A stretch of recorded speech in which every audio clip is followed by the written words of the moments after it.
Bine v-am găsit, bine v-am regăsit, dragilor din Zodia Vărsător, oriunde v-ați afla. Bine ați venit, dragilor, la o nouă lectură generală, de data aceasta pentru perioada cuprinsă între 22-30 septembrie, practic cea mai rămas din această primă lună de toamnă, atât de încărcată de evenimente. Așa că toți cei care aveți Soare, Lună, Venus, Ascendentul sau oricare alt aspect astral important pentru voi din harta voastră natală și care are legătură cu Zodia Vărsător, această lectură este de asemenea și pentru voi. Ca de fiecare dată, nu uitați, voi decideți, alegeți, iar lucrul ăsta vă construiește propriul viitor. Așa că vă rog să luați decât acele mesaje care vor rezona cu voi. Restul lăsați-le să zboare în univers, pentru că sigur sunt pentru alte energii care într-o mai mică sau mai mare măsură au legătură cu Zodia Vărsător. Zise toate acestea, haideți să vedem ce ne spune Lenormandu pentru voi, dragilor, în această perioadă de timp, ultima perioadă din septembrie. Și ce ne spune? Ne spune că e posibil ca într-un grup destul de mare, nu știu dacă la cum să zic eu, într-o mare de oameni, aș spune, într-un loc public, unde se află mai multe persoane, e posibil să fie nevoie să umblați, nu știu, poate să fie universități, poate să fie școală, ceva de studiu, legat de studiu, în care, într-adevăr, lucrurile se vor mișca și veți avea parte de un nou început. Pe planul ăsta, mai ales profesional, pe ceva care undeva unde studiați. Și poate primiți un răspuns favorabil de a începe un curs, ceva. Acum, mai avem și o altă variantă. Și aceea că, poate unii dintre voi tocmai, într-un mediu la fel de public, la fel cu multă lume, aflați anumite lucruri pe care nu le-ați știut. Veți afla anumite secrete, anumite lucruri care vă vor schimba un pic perspectiva. Și în ce fel o să vă schimbe perspectiva? Pentru că vă puneți în mișcare. Vreți, nu vreți, ceva se schimbă. În urma aflării acestor lucruri, voi veți schimba. Veți schimba poate modul de gândire, veți schimba planurile care vi le-ați făcut.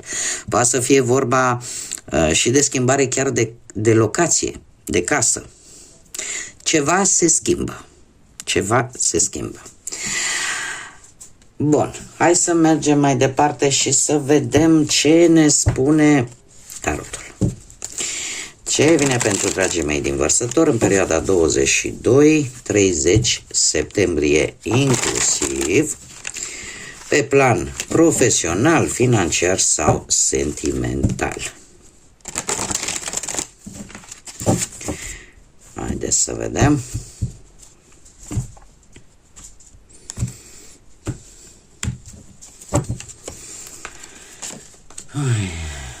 Și avem pe plan profesional,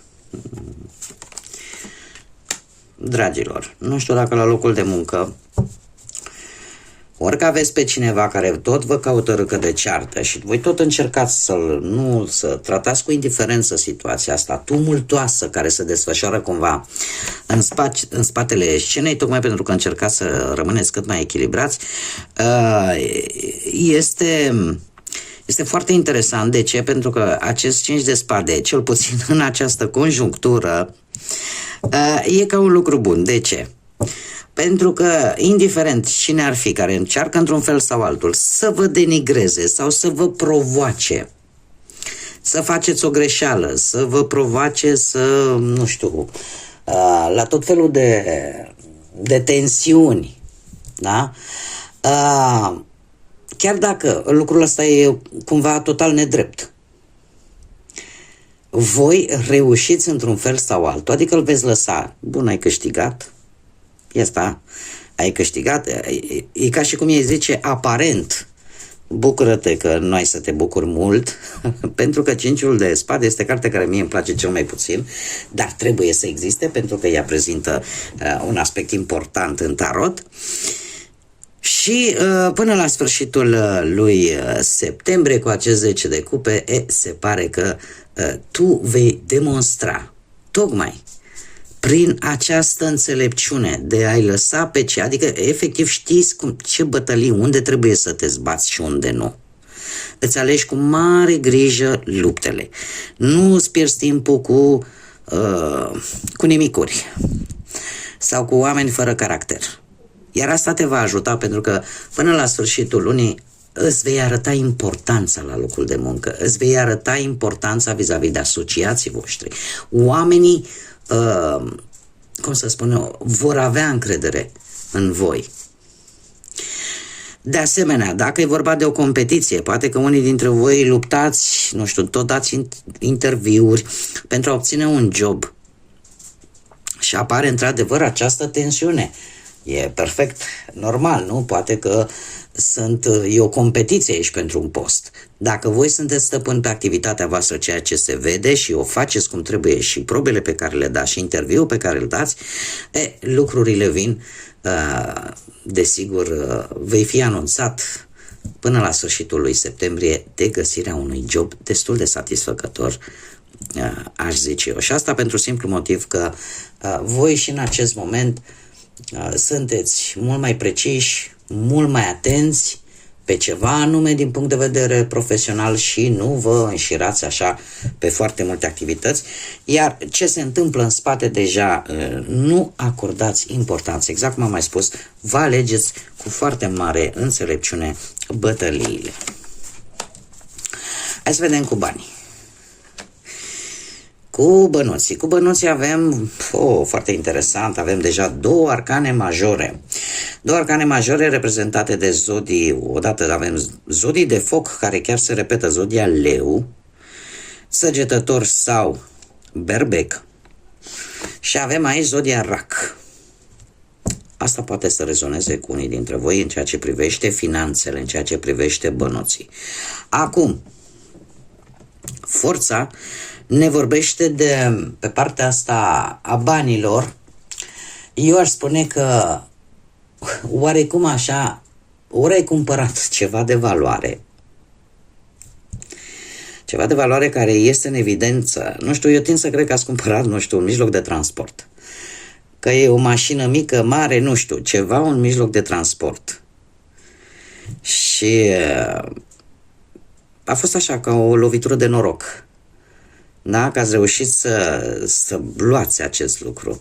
Ieșiți în evidență cu acest, mai ales pentru cei care aveți un ascendent într-o zodie de foc, în special zodia leu, sau alte zodii de foc, berbec sau săgetător. Este o perioadă în care trebuie să aveți un pic de grijă în ceea ce privește banii. De ce? Pentru că totuși rămâne o tendință de a cheltui. Fără să vă gândiți voi foarte tare. De a cheltui tocmai pentru că orică vreți să faceți ceva la casă. Știți cum e că atunci când reușești să achiziționezi ceva ce ți-ai dorit de multă vreme sau pentru care ai strâns bănuți acolo, de multe ori se întâmplă să prinzi curaj așa și să zici, păi stai așa că mai îmi trebuie, mi-a mai rămas niște bani, mai îmi trebuie și acolo, uite, parcă aș face o reformă în casă, parcă mi-aș mai schimba mobila. Da? Ceva de genul ăsta. Este într-adevăr cu foarte multă hotărâre, în același timp, m-am mai spus, trebuie să aveți totuși un pic grijă, da? Să nu dați cu idei zvârlit așa, adică să gândiți un pic, să nu vă lăsați influențați, pentru că aici ne poate vorbi și de un noroc în bani care să vă ajute să achiziționați un mijloc de transport. Acum, eu mai vă spun un lucru, e posibil, știi cum e că n-aduce anul ce aduce ceasul, voi să fiți pregătiți pentru altceva, da? Pentru altă investiție și să vă alegeți cu, de fapt, o tracosa, adică cu acest mijloc de transport. Acum, carul. Carol îmi spune în felul următor. Ori recuperezi ceva vechi datorii, ori că vă vin vouă niște bani din exterior, dar este vorba de câștiguri neașteptate. Acum, eu trebuie să mai vă fac și încă o variantă în care unii dintre voi poate își desfășoară activitatea făcând transport. Și atunci achiziția acestui mijloc de transport îți aduce bani. Adică cumva începe să și producă. Mai ales pentru cei care lucrați în domeniul ăsta al transportului. Sau poate chiar al turismului, aș zice. Dar lucrurile se vor întâmpla într-o manieră foarte rapidă și foarte hotărâtă. Voi veți fi foarte hotărâți din punctul ăsta de vedere.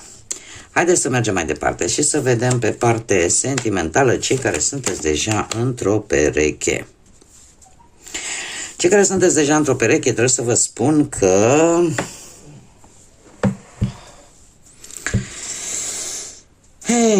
în ultima perioadă cred că v-ați axat foarte mult pe partea materială. Pe partea materială și pe o anumită moștenire a unuia dintre voi. Pe o anumită moștenire care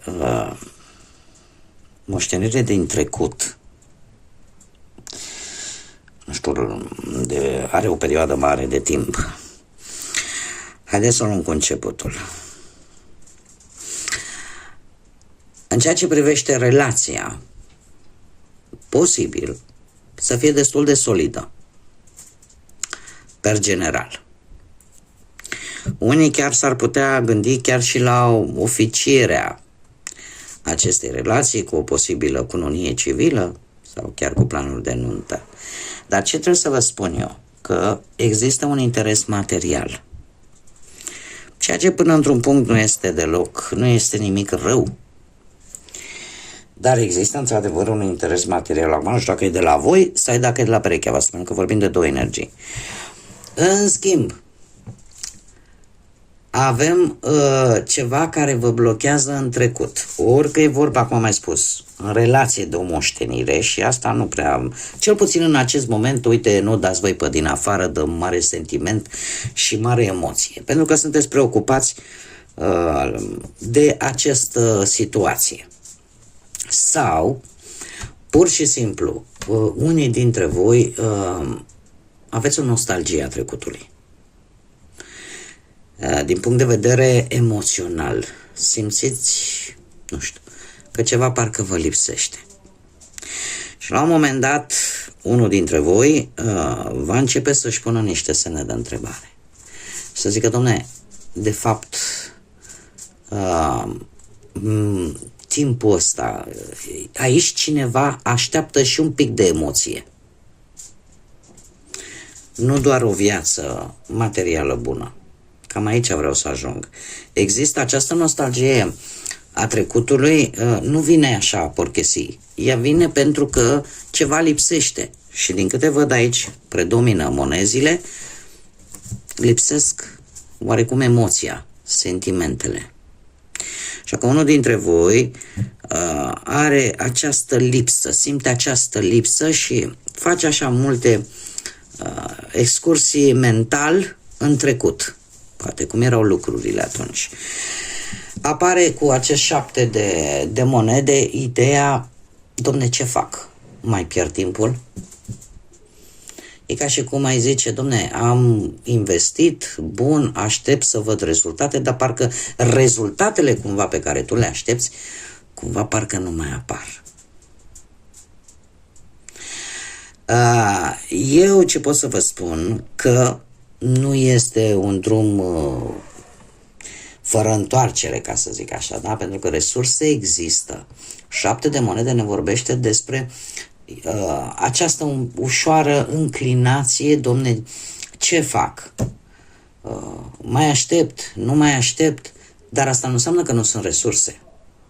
Pentru că rezolvări pot să apară chiar și după posibile probleme dacă apar în relație. 7 de monede îl avem pe Saturn. Saturn care ne vorbește despre lecții de viață, de tot ceea ce tu trebuie să înveți. din aceste lecții de viață? Eu aș spune că sunt anumite temeri pe care voi trebuie să vi le învingeți și pe care le cărați după voi, posibil de foarte multă vreme, în plan sentimental. Mergem mai departe, haideți să vedem cei care sunteți singurei. Cei care sunteți singurei, hei, voi nu știu ce faceți pe acolo, ori pe internet, ori că v-ați înscris la vreo agenție de asta de a vă găsi perechea, a vă găsi jumătatea. Cert este că vă faceți foarte mari iluzii. Și eu aș zice că unii dintre voi chiar sunteți în faza de început, în care totul e așa atât de roz și atât de fain și atât de bine și sunteți voi așa cu căpușorul în nori și aveți o comunicare foarte, foarte rapidă. Unii chiar gândesc o călătorie chiar cu avionul către, cum să spun eu, poate către acea persoană care v-a trezit interesul. Acum eu trebuie să vă spun un lucru. Nu știu dacă voi veți face această călătorie sau veți avea marea surpriză să vă treziți cu acest personaj pe care deocamdată cărțile mie nu mi-l arată, dar care se va îndrepta către voi sau cel puțin veți avea înștiințare de o posibilă vizită, ca să zic așa, din partea acestei persoane care vouă v-a trezit interesul. Puteți zice, domne, e posibil să fie o dragoste de scurtă durată, dar atât de plină, de multă pasiune, de foarte multă senzualitate, poate să fie și acest lucru. Pentru că lucrurile, din câte văd eu, se întâmplă foarte rapid. Poate să fie o comunicare atât pe internet, cât și prin mesaje, prin apeluri, dar cumva se întâmplă parcă prea repede, prea din scurt. De asemenea, șasele de bâte mie îmi confirmă că iubirea vine în viața voastră. Este cineva, cred că singurele indicii, ca să zic așa, vis-a-vis de această energie, este cineva pe care voi l-ați iubit în secret până acum, ori pur și simplu cineva la care ați visat, care într-un fel sau altul, uite că nu mint. Mă scuzați. Cineva la care voi ați visat în sensul e ceea ce voi vă doriți și ce așteptați cumva de la o relație sentimentală. Așa că dacă nu vă duceți voi, apare comunicare, lucrurile sunt foarte așa intense din punctul ăsta de vedere sentimental pentru voi cei singurei. Haideți să vedem ce mesaj important am pentru voi, dragilor, din Vărsător, în această perioadă 22. Avem un 4 care îmi vorbește de stabilitate. O stabilitate care vine cu foarte mare organizare, cu foarte multă răbdare, planificare, devoțiune și eu aș mai spune un lucru. Voi aveți nevoie de o confirmare. De o confirmare, domne, sunt acolo pe drumul ăla corect care trebuie sau nu? Cum de asemenea, aici trebuie să vă spun, 4 este de asemenea guvernat de Uranus și de Saturn. Uranus care îmi spune, domne, este și guvernatorul propriei voastre zodii și care îmi spune în felul următor: sunteți mai rebeli. Parcă e ca și cum v-ați reveni. Acum avem și o intrare definitivă pentru destul de multă vreme în zodia voastră, pentru o perioadă destul de lungă a lui Pluton. E un pic în contradicție, pentru că Uranus vine și zice așa: trebuie să încerci cel puțin să te eliberezi de anumite restricții, să probezi ceva nou. Alții se vor desprinde poate de familie, de cei dragi, tocmai pentru că vreți să obțineți ceva care pe voi vă interesează. Sunt lucruri care simțiți că nu vă corespund și vreți să le lăsați în urmă. Vine Saturn și spune da, dar știi, trebuie să fii atent la lecțiile de viață, să asumi, să înveți experiențele pe care le-ai avut și trebuie să-ți învingi anumite temeri. Este o perioadă care ne vorbește de creștere personală, dragilor, dar și de multă înțelepciune. Atât reușitele cât și eșecurile depind foarte mult de voi. Și asta pe o lungă perioadă de timp. Avem de asemenea, cum am mai spus, numărul 4, despre asta ne vorbește, să fii un pic mai organizat, să existe și apare de fapt această necesitate de a face un pic de ordine în viața voastră, de a avea mai multă răbdare, poate, de a vă planifica mai bine și de asemenea ne vorbește de cineva care într-un fel sau altul ori vă duce grija de la distanță, dar o face cu foarte mult drag. Și acum cartea în sine ne vorbește naștere și spune așa: energia universală îți aduce oportunități și posibilități. Adică îți aduc, poate să fie vorba chiar de o naștere la propriu, pentru unii dintre voi, care reprezintă, nașterea unui copil, de exemplu, reprezintă un nou început. De ce? Pentru că nu mai ești singur. Vine o nouă responsabilitate în viața ta și vine pe o lungă perioadă de timp. Da? Deci, începuturi care, cumva, într-un fel sau altul, este momentul în care trebuie să apară în viața voastră. De asta am zis că depinde de voi cum profitați, atât pozitiv sau negativ, de acele oportunități și de acele posibilități pe care vi le oferă Universul în această perioadă.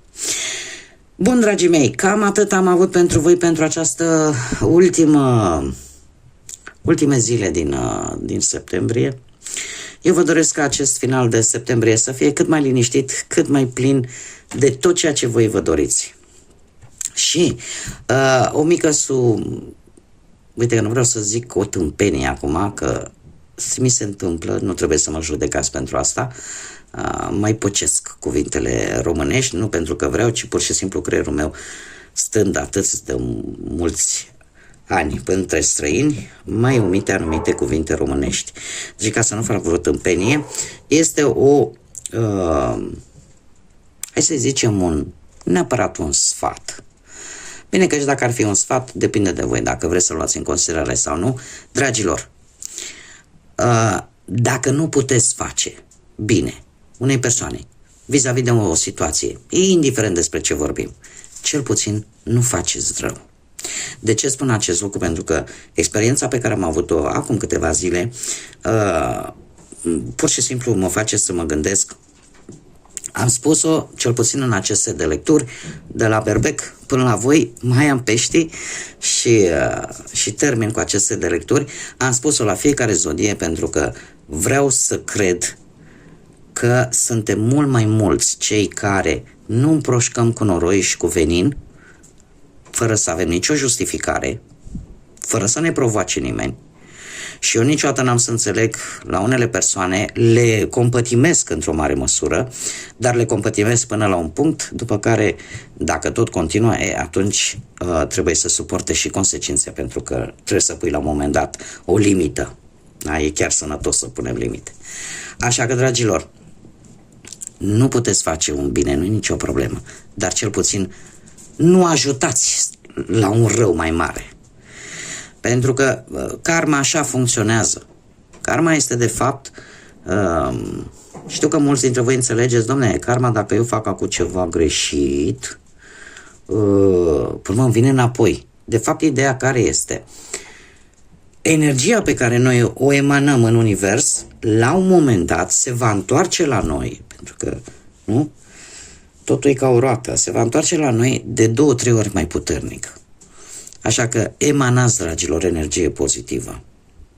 Puneți limite sănătoase celor care încearcă să vă joace în picioare. Adică trebuie să aveți o limită. Dar, în general, nu puteți să ajutați, nu puteți să faceți un bine. Cel puțin, nu faceți rău. Vreți să urmați acest mic sfat? De bine, eu atât am avut de spus. Până data viitoare, când ne vom reîntâlni la o nouă lectură, vă doresc tot binele din lume, dragilor. Înotați în lumină, în bunătate. Pentru că și așa e destul de multă răutate în lumea asta. Și vedeți bine prin ce experiențe trecem. Până data viitoare, numai bine vă doresc și desigur să fiți iubiți, dragilor.